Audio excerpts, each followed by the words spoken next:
بسم اللہ الرحمن الرحیم۔ السلام علیکم۔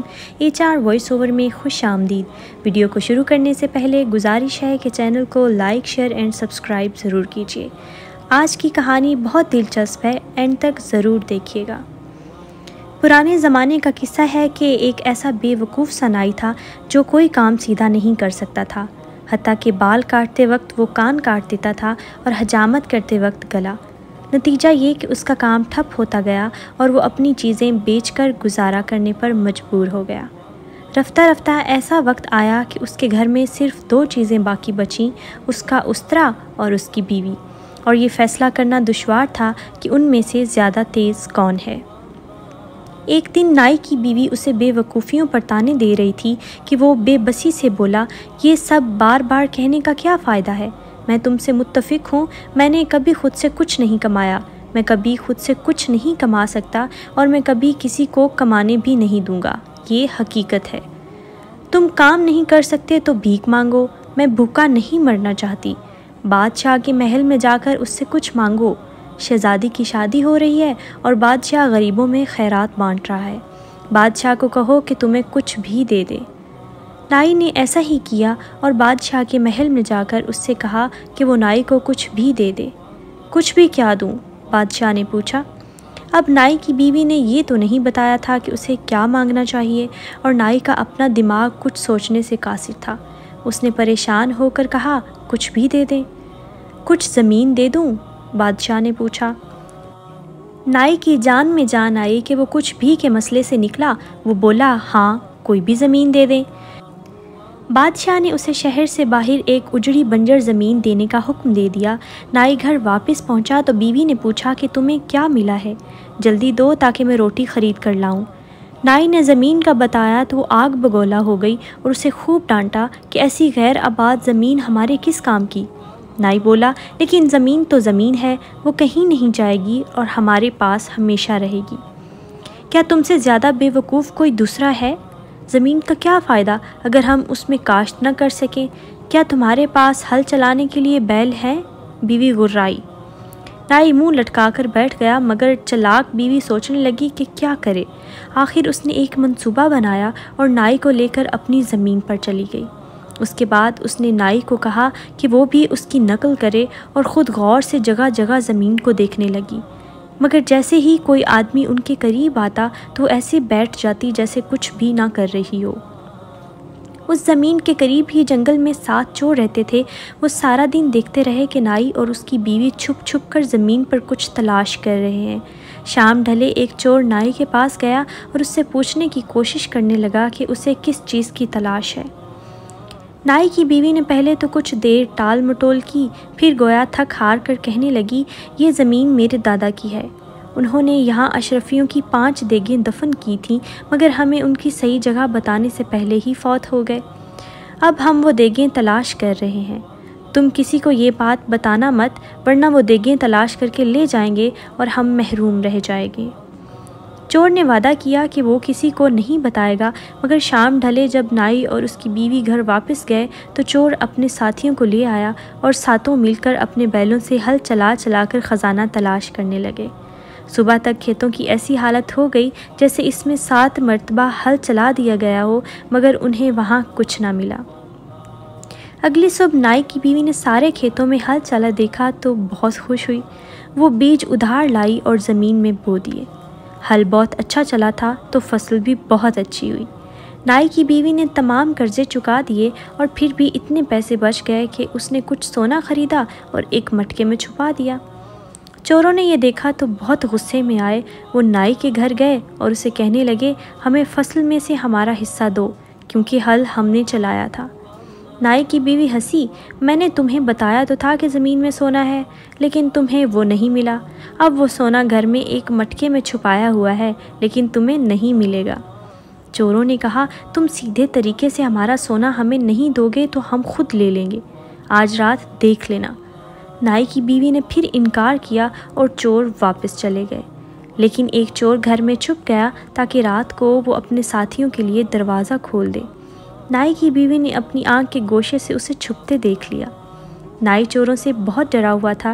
اس نے اپنی بیوی سے پوچھا، تم نے سونا کہاں چھپایا ہے؟ بیوی بولی ایسی جگہ چھپایا ہے کہ وہ کسی کو نہیں ملے گا، باہر کے دروازے کے ساتھ رکھے مٹکے میں مٹھائیوں کے نیچے چھپا دیا ہے۔ چور یہ سن کر بہت خوش ہوا۔ آدھی رات کو وہ اپنی کمین گاہ سے نکلا اور مٹکا لے کر چمپت ہو گیا۔ سب چور مل کر باہر جنگل میں پہنچے اور مال بانٹنے کی تیاری کرنے لگے۔ مٹکا لانے والا چور کہنے لگا نائی کی بیوی نے بتایا تھا کہ سونے کے اوپر مٹھائیاں رکھی ہیں تاکہ کسی کو شبہ نہ ہو، پہلے مٹھائیاں بانٹ کر کھا لیتے ہیں پھر سونا بانٹتے ہیں۔ جنگل میں گھپ اندھیرا تھا، چوروں نے مٹکے میں سے ٹٹول ٹٹول کر مٹھائیاں نکالی اور کھانے کو منہ میں ڈالی اور ساتھ ہی تھو تھو کر تھوکنے لگے۔ نائی کی بیوی نے مٹکے میں مٹھائی کی بجائے آبلے ڈال رکھے تھے۔ سب چوروں کو بہت غصہ چڑھا۔ اگلی صبح وہ نائی کے گھر پہنچے اور فصل میں سے اپنا حصہ مانگنے لگے۔ نائی کی بیوی ان کی شکلیں دیکھ کر ہنسنے لگی تو وہ بولے تم نے 2 مرتبہ ہمیں بے وقوف بنایا ہے، اب تمہاری باری ہے۔ یہ کہہ کر وہ تنتناتے ہوئے چلے گئے۔ جاتے جاتے ایک چور دوبارہ ایک کونے میں چھپ گیا اور نائی کی بیوی نے اس مرتبہ بھی اسے چھپتے دیکھ لیا۔ نائی نے پھر پریشان ہو کر پوچھا تم نے سونا کہاں چھپایا ہے؟ گدے کے نیچے تو نہیں چھپا لیا؟ نائی کی بیوی نے اسے تسلی دی میں اتنی بے وقوف نہیں ہوں، سونا محفوظ ہے، میں نے اسے باہر نیم کے درخت کی اونچی شاخوں میں ایک پوٹلی میں باندھ کر چھپا دیا ہے۔ چور یہ سن کر بہت خوش ہوا۔ رات کو جب سب سو گئے تو وہ اپنی کمین گاہ سے نکلا اور اس نے اپنے ساتھیوں کو بتایا۔ سب چور نیم کے درخت کے نیچے جمع ہو کر اوپر دیکھنے لگے تو کچھ غور کرنے پر اوپر درخت پر ایک پوٹلی بندھی دکھائی دی۔ چوروں کا سردار بولا واقعی اوپر پوٹلی بندھی ہوئی ہے، ایک آدمی اوپر چڑھے اور اسے اتار لائے۔ ایک چور نے قمیض اتاری، کس کر دھوتی باندھی اور اوپر چڑھنے لگا۔ اب ہوا یہ تھا کہ نیم کے درخت پر شہد کی مکھیوں نے ایک چھتا بنا رکھا تھا۔ جب چور چھتے کے قریب پہنچا اور اس نے ہاتھ آگے بڑھایا تو شہد کی ایک مکھی نے زور سے اس کی ران پر ڈنگ مار دیا۔ چور نے تکلیف سے پریشان ہو کر بے ساختہ اپنی ران پر ہاتھ مارا۔ چور کہیں کہ تم پوٹلی نیچے اتارنے کی بجائے اس میں سے سونا نکال کر اپنی جیب میں بھر رہے ہو۔ نیچے کھڑے چور چلائے۔ اندھیرے کی وجہ سے باقی سب چوروں کو یہی لگا تھا۔ میں ایسا کچھ نہیں کر رہا ہوں، درخت پر کچھ ہے جو مجھے چبھ رہا ہے۔ درخت پر چڑھتے چور نے کہا۔ اسی وقت ایک دوسری مکھی نے اس کے سینے پر ڈنگ مارا۔ چور نے سینے پر ہاتھ مار کر اسے الگ کرنا چاہا۔ نیچے کھڑے چور چلانے لگے ہم نے دیکھ لیا ہے، تم سونا چھپا رہے ہو۔ انہوں نے ایک دوسرا چور اوپر بھیجا مگر اب شہد کی مکھیاں مشتعل ہو چکی تھیں۔ انہوں نے اس چور کے جسم پر کاٹنا شروع کیا تو وہ بے ساختہ اپنے جسم پر جگہ جگہ ہاتھ مارنے لگا۔ باقی چوروں کو بہت غصہ چڑھا کہ وہ دوسرا چور بھی بے ایمان نکلا اور سونا چھپا رہا ہے۔ سب چور ایک ایک کر کے اوپر چڑھتے گئے اور ہر ایک کے ساتھ یہی ہوا۔ آخر سردار کی باری آئی۔ اس نے چھتے کو مضبوطی سے پکڑا ہی تھا کہ وہ شاخ جس پر سب کھڑے تھے وزن برداشت نہ کرتے ہوئے ٹوٹ گئی اور سب نیچے جا گرے۔ چھتا ان کے اوپر گرا اور مکھیاں ان پر ٹوٹ پڑی۔ سب چور جان بچا کر بھاگے۔ اس کے بعد کئی دن سکون رہا، لیکن چور اس قابل نہ تھے کہ چل پھر سکتے۔ نائی اور اس کی بیوی سوچنے لگے کہ شاید اب چور انہیں دوبارہ تنگ نہیں کریں گے، لیکن وہ غلط تھے۔ ایک رات جب وہ کمرے کی کھڑکی کھول کر سوئے ہوئے تھے تو نائی کی بیوی کی آنکھ سرگوشیوں کی آواز سے کھل گئی اور چوروں کی آواز پہچان کر اس کے ہوش اڑ گئے اور اس نے سوچا کہ اب بچنا مشکل ہے، لیکن اس نے ہمت نہ ہاری اور نائی کا اسرا پکڑ کر کھڑکی کے ساتھ چھپ کر کھڑی ہو گئی۔ پہلے چور نے آہستہ آہستہ سر اندر کیا اور اندھیرے کمرے کے اندر جھانکنے کی کوشش کی۔ نائی کی بیوی نے اسرے والا ہاتھ گھمایا اور چور کی ناک کاٹ ڈالی۔ خدایا میری ناک کسی چیز سے لگ کر کٹ گئی ہے، چور تکلیف سے چلایا۔ خاموش، تم سب کو جگا دو گے، چپ کر کے اندر جاؤ۔ باقی چوروں نے اسے آہستہ آواز میں ڈانٹا۔ نہیں میں نہیں جاؤں گا، میری ناک سے بہت خون بہہ رہا ہے، چور کراہا۔ بزدل تمہاری ناک کھڑکی کے پٹ سے ٹکرا کر زخمی ہو گئی ہے اور تم رو پیٹ رہے ہو، میں اندر جاتا ہوں، دوسرے چور نے کہا اور کھڑکی کی طرف بڑھا۔ جیسے ہی اس نے سر اندر کیا تو نائی کی بیوی نے اپنا اسرا چلا دیا اور اس کی ناک بھی کٹ کر الگ ہو گئی۔ خدایا اندر واقعی ہی کوئی تیز چیز ہے، چور تکلیف سے چیخا، بانس کی کوئی کانچ نکلی ہوگی، تم ایک طرف ہو میں دیکھتا ہوں۔ تیسرے چور نے کہا اور اپنا سر کھڑکی سے اندر ڈالا۔ شڑپ، اس کی ناک بھی کٹ کر دور جا گری۔ اف، واقعی کوئی تیز چیز ہے، مجھے تو ایسا لگا جیسے کسی نے میری ناک کاٹ ڈالی ہو۔ تیسرا چور پیچھے ہٹتے ہوئے کہا، بے وقوفو، تم بزدل ہو، مجھے اندر جانے دو۔ چوتھے چور نے کھڑکی میں سر ڈالا اور ناک کٹوا بیٹھا۔ پانچویں اور چھٹے چور کے ساتھ بھی یہی ہوا اور سردار کی باری آ گئی۔ ساتھیوں، تم سب زخمی ہو گئے ہو، ایک آدمی کو ٹھیک رہنا چاہیے تاکہ وہ سب زخمیوں کی حفاظت اور تیمارداری کرے۔ کسی اگلی رات واپس آتے ہیں، سردار نے کہا۔ سب چور واپس پلٹ گئے۔ نائی کی بیوی نے چراغ جلایا اور تمام چوروں کی ناکیں ایک ڈبی میں جمع کر لیں۔ چند دن سکون سے گزرے، موسم خوب گرم ہو گیا اور کمرے کے اندر سونا ممکن نہیں رہا، تو نائی اور اس کی بیوی نے باہر صحن میں چارپائیاں بچھا لیں۔ چور واپس آئے، انہوں نے سوچا کہ سونا ضرور نائی کی بیوی کے پاس ہے، تو اسے ہی اٹھا کر لے جاتے ہیں۔ وہ دبے قدموں آگے بڑھے اور اس کی چارپائی اپنے کندھوں پر اٹھا کر جنگل میں اپنے ٹھکانے کی طرف چل پڑے۔ کچھ دیر بعد نائی کی بیوی کی آنکھ ہچکولے کھانے سے کھل گئی اور یہ جان کر وہ دھک سے رہ گئی کہ چور اس کی چارپائی اٹھا کر جنگل کی طرف جا رہے ہیں۔ وہ سوچنے لگی کہ اب میں کیسے بچوں۔ کچھ دیر بعد چور تھک گئے، وہ ایک گھنے برگد کے نیچے رکے اور مشورہ کرنے لگے کہ کچھ دیر یہاں رکتے ہیں اور چارپائی نیچے رکھ کر کمر سیدھی کر لیتے ہیں۔ نائی کی بیوی نے موقع غنیمت جانا، اس نے تکیوں کے اوپر چادر ایسے ڈالی کہ لگتا تھا کہ وہ بستر پر لیٹی ہے، اور برگد کی ایک لٹکتی جٹا کو پکڑ کر اوپر چڑھ گئی اور شاخوں میں چھپ گئی۔ چوروں نے چارپائی کاندھوں سے اتار کر نیچے زمین پر رکھ دی اور فیصلہ کرنے لگے کہ پہرے کی پہلی باری کس کی ہوگی۔ سردار کے نام کا کرا نکلا کیونکہ باقی سب ابھی تک ناک کے زخموں کی وجہ سے تکلیف میں تھے۔ سب چور سو گئے اور سردار پہرا دینے لگا۔ نائی کی بیوی کو اچانک ایک خیال سوجا۔ اس نے اپنا سفید دوپٹہ چہرے اور سر کے گرد لپیٹا اور آہستہ آواز میں محبت بھرے گانے گانے لگی۔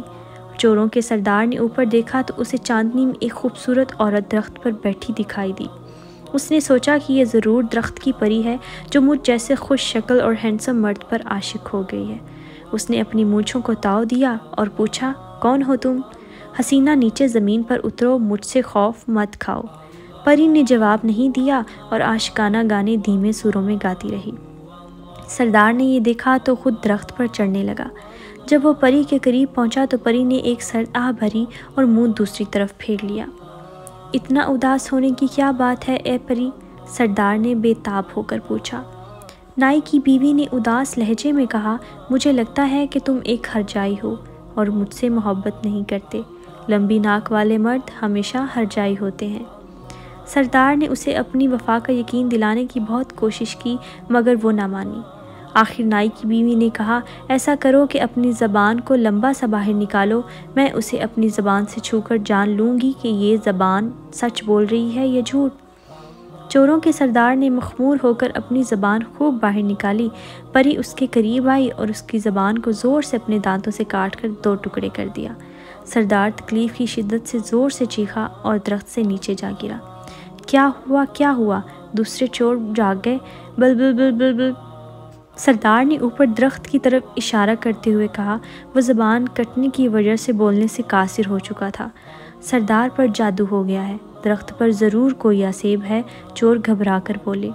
اسی وقت نائی کی بیوی نے اپنی سفید چادر لہرانی شروع کر دی اور منہ سے خوفناک آوازیں نکالنے لگی۔ جو چوروں کی خوف سے جان نکل گئی، انہوں نے بدحواس ہو کر اپنے سردار کو کندھوں پر اٹھایا اور اپنے گھر کی طرف بھاگنے لگے۔ وہ دور نکل گئے تو نائی کی بیوی نے اپنی چارپائی سر پر اٹھائی اور اپنے گھر کی طرف واپس چل پڑی۔ سردار کی زبان کا زخم کچھ ٹھیک ہوا تو اس نے تتلا کر اور اشارے کر کے بتایا کہ اس کے ساتھ کیا ہوا تھا۔ چور اب اپنی ناکیں اور زبان کٹوا کر اس نتیجے پر پہنچے تھے کہ نائی کی چلاک بیوی سے مقابلہ کرنا ان کے بس میں نہیں ہے۔ وہ بادشاہ کے پاس چلے گئے اور اس سے انصاف طلب کیا کہ وہ نائی سے انہیں ان کی محنت کا معاوضہ دلوا دے، لیکن نائی کی بیوی نے اپنا مقدمہ پیش کیا اور ثبوت کے طور پر چوروں کی ناکیں پیش کیں۔ بادشاہ نے چوروں کو جیل میں ڈال دیا اور نائی کو اپنا وزیر اعظم بنا دیا۔ اس نے کہا کہ جب تک اس نائی کے سر پر اس عقل مند بیوی کا سایہ سلامت ہے، یہ کوئی احمقانہ کام نہیں کر سکتا اور ہمیں اس سے بہتر وزیر اعظم نہیں ملے گا۔ نتیجہ یہ نکلتا ہے کہ بادشاہ ہمیشہ سچ بولتے ہیں۔ میری پچھلی ویڈیو کا لنک یہاں پر دیا گیا ہے، جا کر چینل کو ضرور وزٹ کیجیے اور اپنی لائک اور ڈس لائک کو کمنٹ سیکشن میں ضرور بتائیے۔